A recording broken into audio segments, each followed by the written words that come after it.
One of the fun things about this show, we got lots of different stuff going on. Coming up to the stage right now, Guy has been like here a lot, and we're really glad. He's always got some good stuff to share. He's a wonderful writer and storyteller. And this Thursday, he will be at the Moth. Please show some love. He's here tonight, Eugene Rosenberg. Yeah! All right, Washington Heights. So, I wanted to do kind of an audience poll in the grand tradition of Jewish people turning their names into something actually audible. I thought that, as I begin to progress in this, and I've bandied about a number of pen names over the years, and I was wondering if I could get kind of like just a show of hands, which is better, Hudson Varick or Barren Mountain? Which one do you think kind of rolls off the tongue better? Which one sounds less like a sex offender? No? Hudson Varick? No, the other one. Barren Mountain. I thought if I went with Barren Mountain, I'd go with a monocle and maybe a top hat. And just, kind of a Pee Wee Herman thing. I would never appear as Eugene Rosenberg, which is not going to sell any tickets. But Barren Mountain might be kind of like one of those asshole James Bond villains who kind of appears and loses in poker and life and whatever to the MI6. Anyway, I wanted to do, if you were here last week, you might have heard a story I told. The story I told last week is called Hearts of Brass, and I did a terrible job with it. But on Thursday, I'm going to go to the Moth, and I'm going to tell it again, hopefully in a more kind of effective version. And today, I'm hopefully not going to have a telephone call in the middle of my performance for the third time in a row, because that kind of throws things off. So I'm going to try a new story here tonight. I mean, it's one thing I've written, but I've never performed it. So bear with me while I kind of organize my thoughts. This is a story I've decided to tentatively title it Think Real Hard. Have you ever made like a life-changing decision? Like, anybody made a life-changing decision? Like, you knew, it's not one of those things like, in retrospect, 10 years later, oh, that decision changed my life. No, at the time, you knew, like, I say yes, I say no, or at least if I say yes, it's going to change my life, whether it was getting married, or taking a job, or moving. Has anyone ever had a life-changing decision? Okay. If I may ask, how long did it take you to make your decision? When you knew this was the chips are down. Maybe a week. Took you a week. How about you? A couple of minutes. A couple of minutes. All right, a little bit of a different kind of rationale. I'm more on your side, as you'll hear in a moment. How about you? A summer. A summer, a whole season. And you? A month. A month. Okay, so there's definitely a lot of thought as to how long you should ruminate and value and approach one of these decisions that came up in your life. And this is a story kind of about a decision that it changed my life. I don't know if it was a good decision. It happened 10 years ago, and I think it's too soon to tell whether it was a good decision or not. So anyway, that summer, she had kicked me out, and basically I've been kind of going, like, we had a joint bank account, but that didn't really work out, and so then I just, kind of decided to just use her bank account, because there wasn't anything in mine.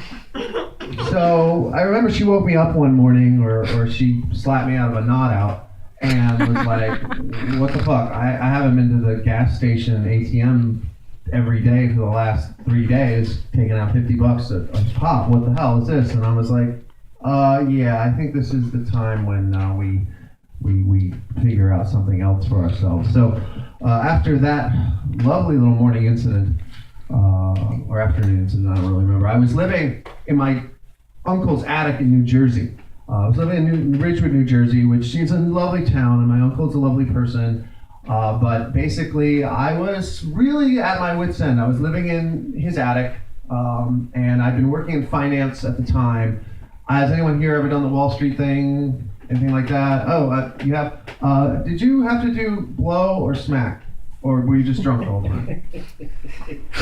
I was in between drugs. In between. Well, to me, more power to you, babe. More power to you. To me, to deal with those kind of people on the day-to-day basis, it's bad enough the job is I'm going to lie to people on the reg. I'm going to lie to people 12 hours a day on my little headset.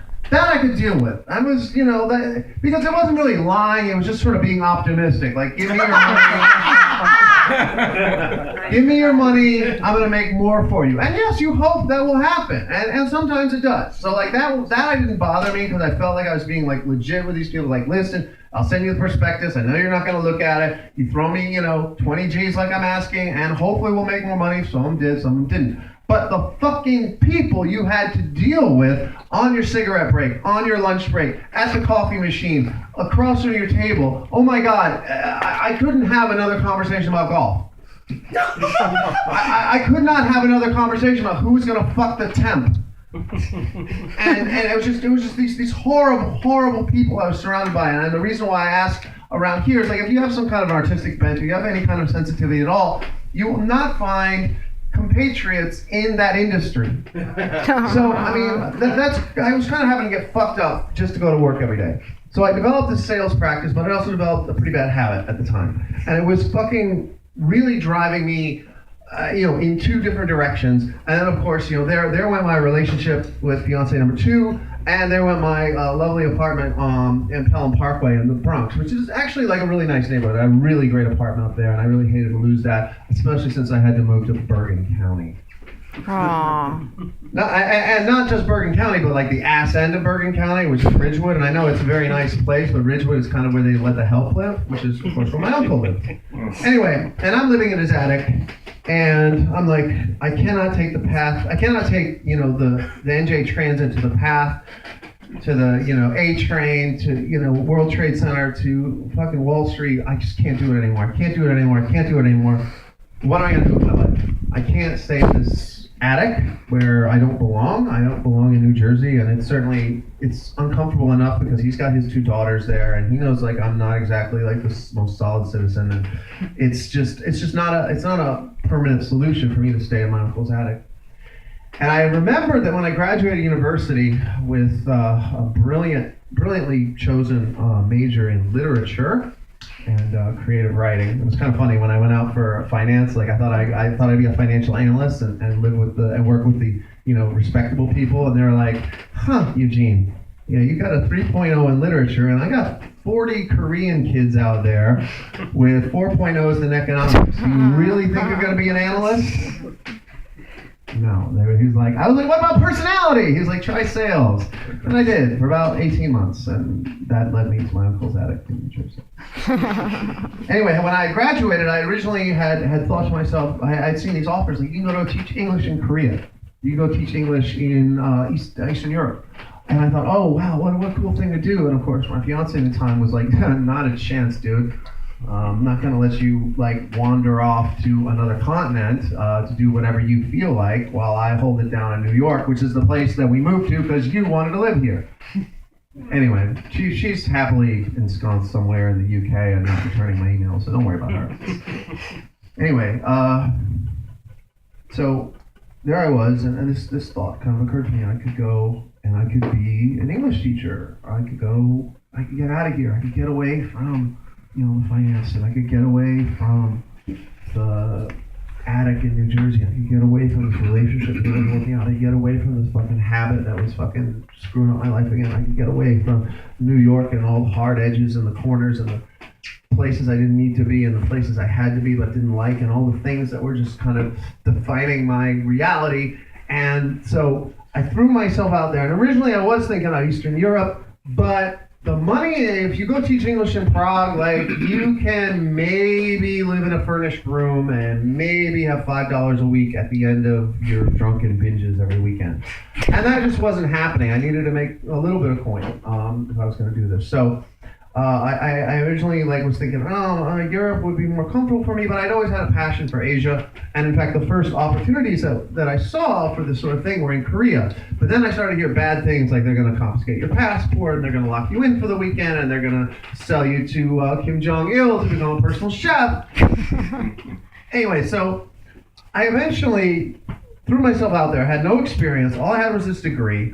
All I had was like a passion for, Japanese literature and, medieval romance. And none of this transferred well to, teaching ABCs to, kindergartners or, preparing Japanese students for their university entrance exam. None of it was, a desirable skill. So I had to really kind of aim low. And this led me to finally getting a reply back from rural Taiwan. Rural Taiwan, a company in Vancouver got my email, and they were like, okay, we had an interview on the telephone, and on the telephone, basically he was like, okay, let's see, do you like kids? Yeah? Can you be here on Friday? Wow, I can tell the bar is set real high. They're being real selective here. Basically, they just need a white guy to show up. Oh, or actually, that's not fair. They need a Westerner to show up there, Friday in rural Taiwan to start teaching ABCs to kindergartners. And I was like, wow. So they're gonna give me a plane ticket. They're gonna pay me $3,500 a month.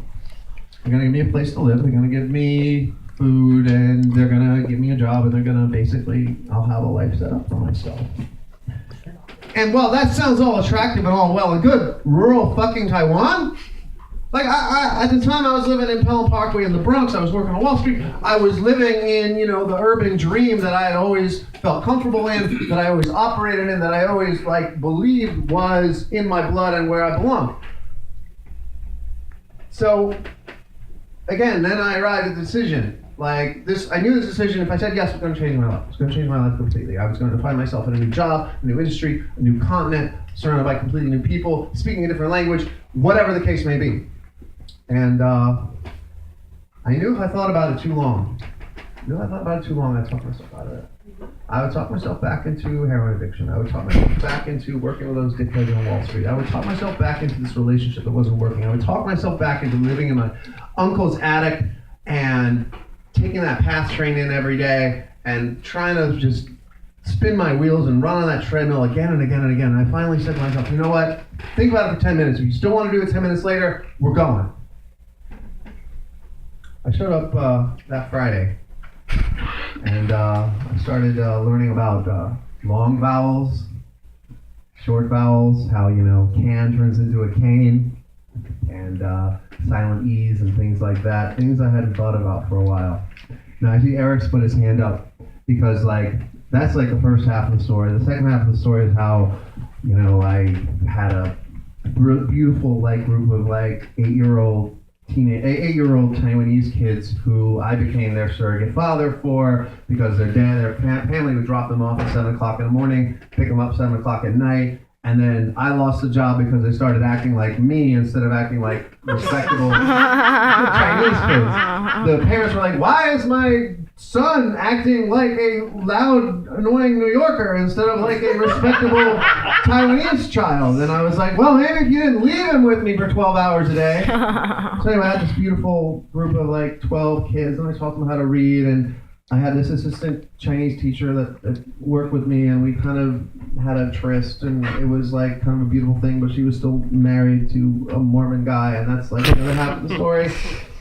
And it just occurred to me that those kids, it's 10 years ago, right about this time, it's about 10 years ago, and those kids are probably going to college, and I just wonder if when they read a book in English, if they probably still have to take English classes, I wonder if they still think of me, and they still think of Sarah, my assistant teacher, and they still think of that situation that took me all of 20 minutes to decide to come to, but ended up changing my life forever. Thanks.